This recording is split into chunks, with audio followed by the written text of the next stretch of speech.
Welcome to this episode of The Grow Show. We're here to help you grow yourself, grow your business, and grow your community.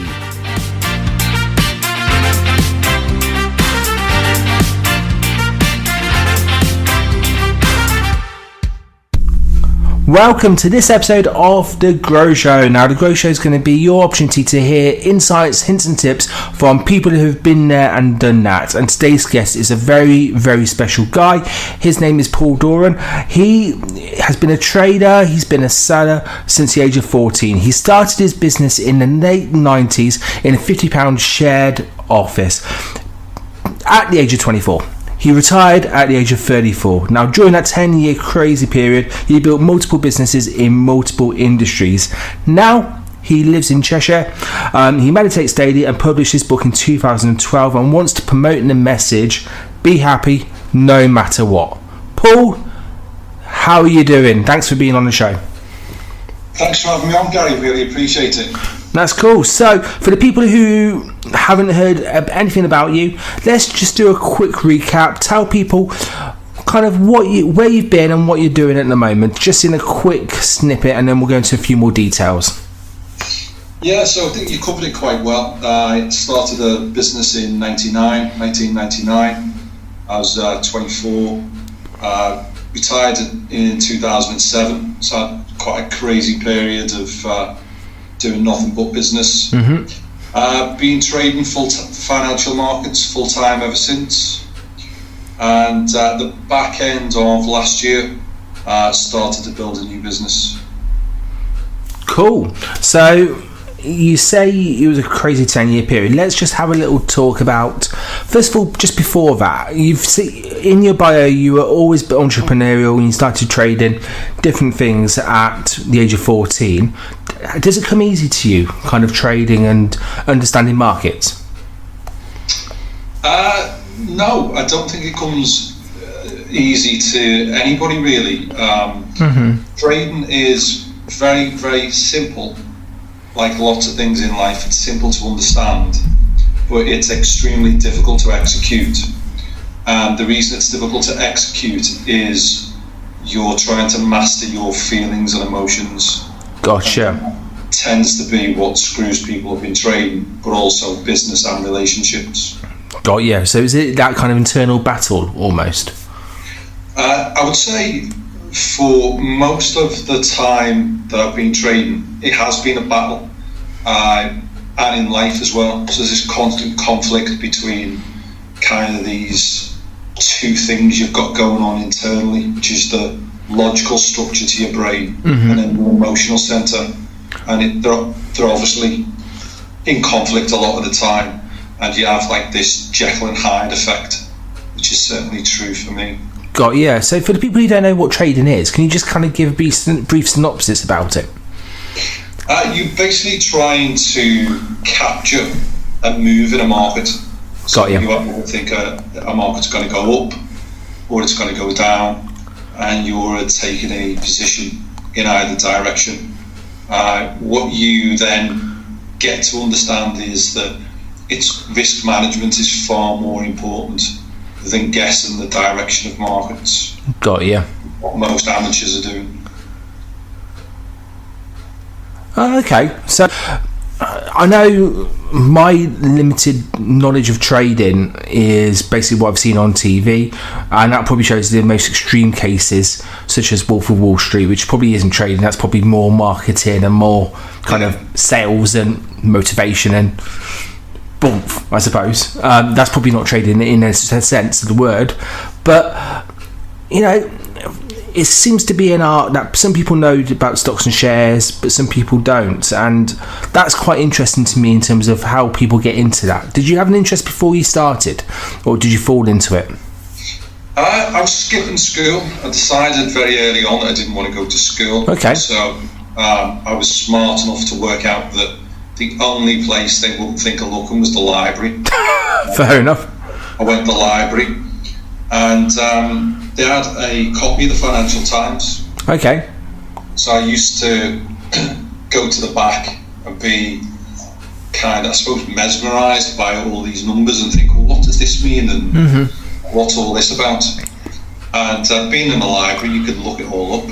So I'd read something in the FT, and then I'd go and find a book on the subject. So it might be oil, it might be economics, it might be geography, to do with the oil markets. Mm-hmm. And that's how I got started. So at the back of the FT is all the closing prices. Okay. More financial instruments. And I was basically trading on what would now be called trading on demo, meaning you have no money. Okay. I was too young to get a brokerage account. So I would basically have a pen and piece of paper and imagine I was buying sort of 300 shares of Shell and then track the prices each day rather than go to school. Nice. And was it quite...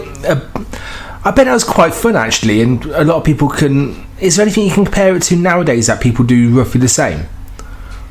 Yeah, you can trade on demo. So okay. You can open a brokerage account for free, and they'll give you, say, £100,000 of demo money, imaginary money, and you can trade exactly the way you would in the markets with real money, but without taking any financial loss. What tends to happen is people make money quite easily on demo, and then it all goes to bits when they use real money, because then your emotions come into play. Okay, and this is where you say about managing emotions as well, and that kind of internal monologue and keeping it kind of sane, I suppose. So, and I think that there are 3 steps. I think the first step is realizing you have thoughts, feelings, and emotions. And for a large part of my life, I didn't.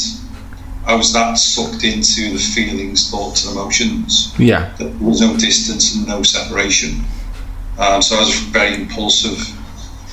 And then the second stage is noticing that you have feelings, thoughts, and emotions, and you do get dragged into them. And then the third stage is transcending them. Got you. Is realizing that, they're there, but you can kind of sit far enough away from them that they don't affect you. And that's where I think you get very, very good at trading, because you trade like you're on demo then. Got you. So you're taking the emotion out of it, you're in control of it, you're managing it. But that's true of your relationships, it's true of starting a small business, it's true of public speaking, lots of things where you want to get out of your comfort zone but can't because of these thoughts, feelings and emotions. No, very, very true. And a lot of people don't take that first step because of the fear of doing it, and 9 times out of 10 that fear is put together by different constructs of what they've heard, their feelings. And actually, 9 times out of 10, it's never as bad as they think it is. And sometimes it's the complete opposite. They love it. And obviously, the more you do, the more you can manage it, and the more you can understand the process as well. You mentioned meditation. Yeah. In my intro. And for a lot of years, I was effectively using meditation to relax, calm the nervous system down. Because I was diagnosed very early on with quite severe hyperactivity. We'll probably call it ADHD these days. Okay. I think it's just your nervous system being slightly higher in tone than normal. So I've always used it to calm my nervous system down. I realised very early on in life that I could soothe myself with it. But what I came to know through training and business about meditation is it can be used for that, but the more useful use for it is to create that distance that we were just talking about between your thoughts, feelings and emotions. And the way I've got a lot of younger people that I mentor, and the way I explain meditation to them is this. It's in life, you want to be able to sit back behind those thoughts, feelings and emotions so that you choose your actions rather than being impulsively driven through life towards things or away from things. And if you think of life as the performance, then meditation is like a a performer doing scales. So Jay-Z might do some scales before he goes on, or go through some kind of process to prepare for the performance. Meditation is just practicing being aware that you've got thoughts, feelings and emotions, and the idea is that you do the meditation to practice like scales, and you go into the world and you're constantly trying to meditate, you're constantly trying to create that distance between your thoughts, feelings and emotions. And for me, why is that important for business or trading? It's because you make far better decisions when you're calm. And if you're constantly sucked into your thoughts, feelings and emotions, you'll make poor decisions. And I've often found, because what I'm trying to stress is I wasn't like this during my come up. I wasn't like this during the initial phase. It's only now I can see that there's a huge benefit from being calm. Because often there's no decisions to make. No, and I think that's actually an important lesson to learn. And let's just take people back during that time, and you've already alluded to it, when you weren't in control. It was a crazy period of your life. You hadn't acquired these learned skills that you've got now. There's going to be people listening to the podcast who might be in that same situation. So can you describe how you were feeling and what you were doing during that time, just so they can kind of relate to it? I think I will put it like this, that most people who knew me at the time would say that I was successful. I wouldn't. I wouldn't for a reason.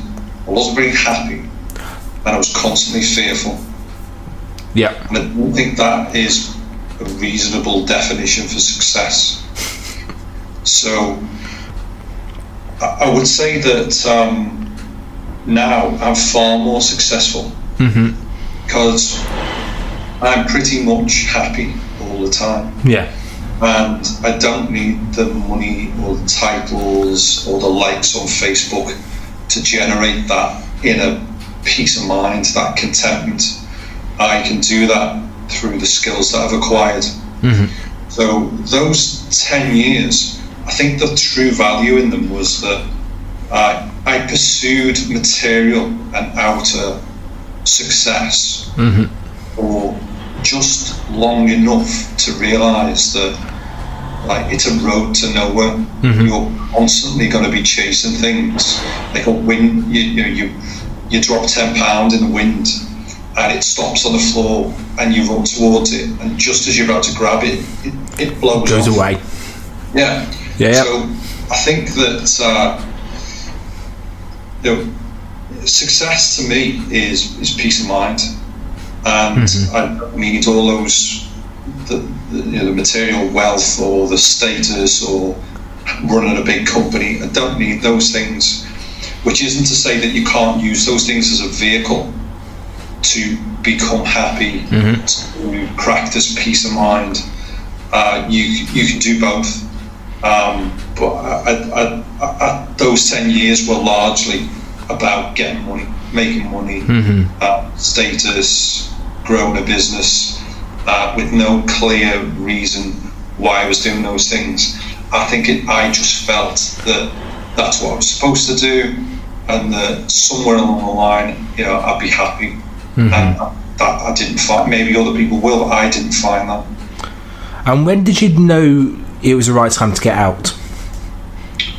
I probably knew in 2005, because I'd made enough money that I realised, look, I'm not going to need to work again. I don't enjoy managing all these people, and I was starting to notice some health effects. So by the time 2007 came along, it was obvious to me the economy was going to go over a cliff. I was starting to take all the risk off the table and actually starting to take positions in the opposite direction to make money when the market went down. So it made sense to me to start shedding staff and winding back operations. Mm-hmm. And then obviously the economy went off a cliff in 2008. Yep. But by that time I had sold businesses, got rid of some staff, and was sat mainly in cash. Mm-hmm. So I pretty much knew 2007 it was time for me to get out, and I was out. Yeah. So fast forward to kind of between 2008, after you got out, and now, what are you up to? You know, because that's a long time of being really full on and really energetic, and as you said, being successful by other people's kind of levels, maybe not your own. What do you do after that? Well, that was quite a struggle, because it's kind of like diving. You can't up in one go, and I did. So you get the bends, which is you go from being hyperactive to twiddling your thumbs.